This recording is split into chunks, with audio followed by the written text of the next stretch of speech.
आज हम 11वीं कक्षा युवक भारती के पाठ्यक्रम में सम्मिलित पहली कविता प्रेरणा पढ़ेंगे, जिसके कवि है त्रिपुरारी। भाग 1 में हमने पहली 4 त्रिवेणियाँ और उनके अर्थ देखे थे। अब हम आगे की त्रिवेणियाँ और उनके अर्थ पढ़ेंगे। 5वीं त्रिवेणी, चलते चलते जो कभी गिर जाओ, खुद को संभालो और फिर से चलो, चोट खाकर ही सीख मिलती है।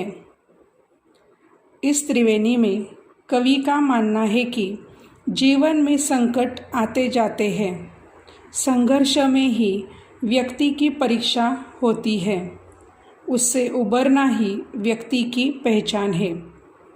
निराशा व्यक्ति के आत्मबल को कमज़ोर बना सकती है, पर आशा ही व्यक्ति को उठाने में मदद करती है। जीवन में चोट खाने से ही हम सचेत हो जाते हैं। हमें प्रयास करने से नया मार्ग प्राप्त होता है। अगली त्रिवेणी, चाहे कितना भी हो घनघोर अंधेरा छाया, आस रखना कि किसी रोज़ उजाला होगा। रात की कोखी से सुबह जन्म लेती है।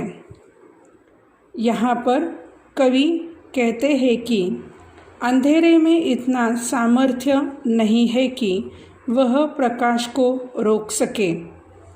जीवन में निराशा पनपती है, पर उसमें इतनी शक्ति नहीं है कि वह आशा को समाप्त करे। जिस तरह अंधेरे के कोख से ही सुबह जन्म लेती है, उसी तरह निराशा के बाद आशा की किरणें भी होती है। अतः हमें आशावादी होकर हर परिस्थिति का सामना करना चाहिए। अगली त्रिवेणी, कर्ज लेकर उम्र के लम्हों से बो दिए मैंने बीज हसरत के, पास थी कुछ जमी ख्यालों की।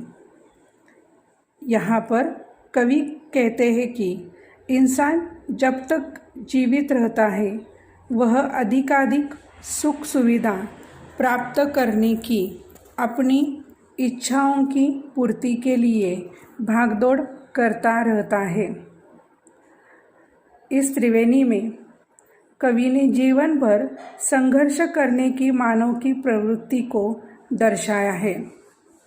वे कहते हैं कि मनुष्य की अनंत इच्छाओं की परिपूर्ति तो नहीं हो सकती, लेकिन इंसान को धैर्य के साथ कुछ महत्वपूर्ण इच्छा संजोग कर परिश्रम पूर्वक प्रयास करने चाहिए और अपने विचारों को दृढ़ संकल्प का आधार देना चाहिए। अगली त्रिवेणी, ये न सोचो कि ज़रा दूर दिखाई देगा, एक ही दीप से आगाज ये सफ़र कर लेना, रोशनी होगी जहाँ पर भी कदम रखोगे। कवि कहते हैं कि जिंदगी की सफ़र में आगे बढ़ते हुए कभी भी हिम्मत नहीं हारनी चाहिए। यदि मंजिल दूर है, तभी भी दीपक की भांति अर्थात अकेले ही आगे बढ़ते रहना है, तो हमें रोशनी अर्थात सफलता ज़रूर मिलेगी। इस त्रिवेणी में कवि ने हमें सीख दी है कि असफलता से डरकर हमें अपने कर्तव्यों से पीछे नहीं हटना है। अगली त्रिवेणी, अपनी आँखों में जब भी देखा है, एक बच्चा सा खुद को पाया है, कौन कहता है उम्र बढ़ती है। बचपन की यादें बेहद खूबसूरत होती है। न चाहते हुए भी बचपन की यादों से व्यक्ति भीग जाता है। उस रंगीन यादों की याद आते ही कवि को लगता है अभी भी वह बच्चा ही है।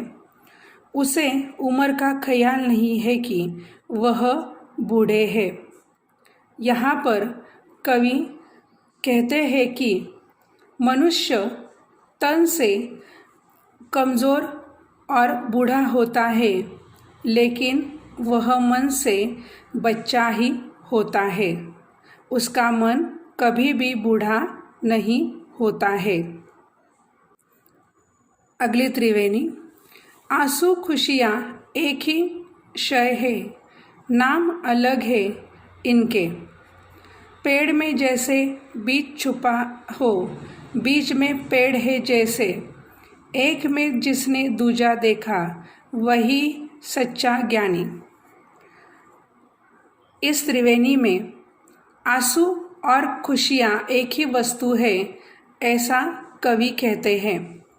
भले ही इनके नाम एवं भाव अलग क्यों ना हो, जीवन मार्ग पर सुख दुख का एहसास होता है। इन दोनों परिस्थितियों में ही व्यक्तित्व बनता है। इस विचार को रखते हुए कवि एक उदाहरण देते हुए कल्पना करते हैं कि जैसे पेड़ में बीज और बीज में पेड़ छुपा होता है, यह तत्व को जिसने जाना वही सच्चा ज्ञानी है। इस पंक्ति में उत्प्रेक्षा और दृष्टांत अलंकार का उपयोग किया गया है। अगली त्रिवेणी। चाहे कितने ही मुश्किलें आए, छोड़ना मत उम्मीद का दामन, ना उम्मीदी तो मौत है प्यारे। इस त्रिवेणी में कवि कहते हैं कि चाहे कितने भी मुश्किलें या संकट क्यों ना आए, हमें यूँ उम्मीद नहीं छोड़नी है। इसी संकल्प से हमारा जीवन सफल होगा। हिम्मत हारना, निराश हो जाना, यह मौत है। यह एक प्रेरणात्मक संदेश है। सुख की स्थिति में स्थिर रहना ही मनुष्य की सही पहचान है। इस प्रकार कवि ने इस त्रिवेणी में हमें सकारात्मक कार्य और जीवन के सच्चे विचार से अवगत कराया है। धन्यवाद।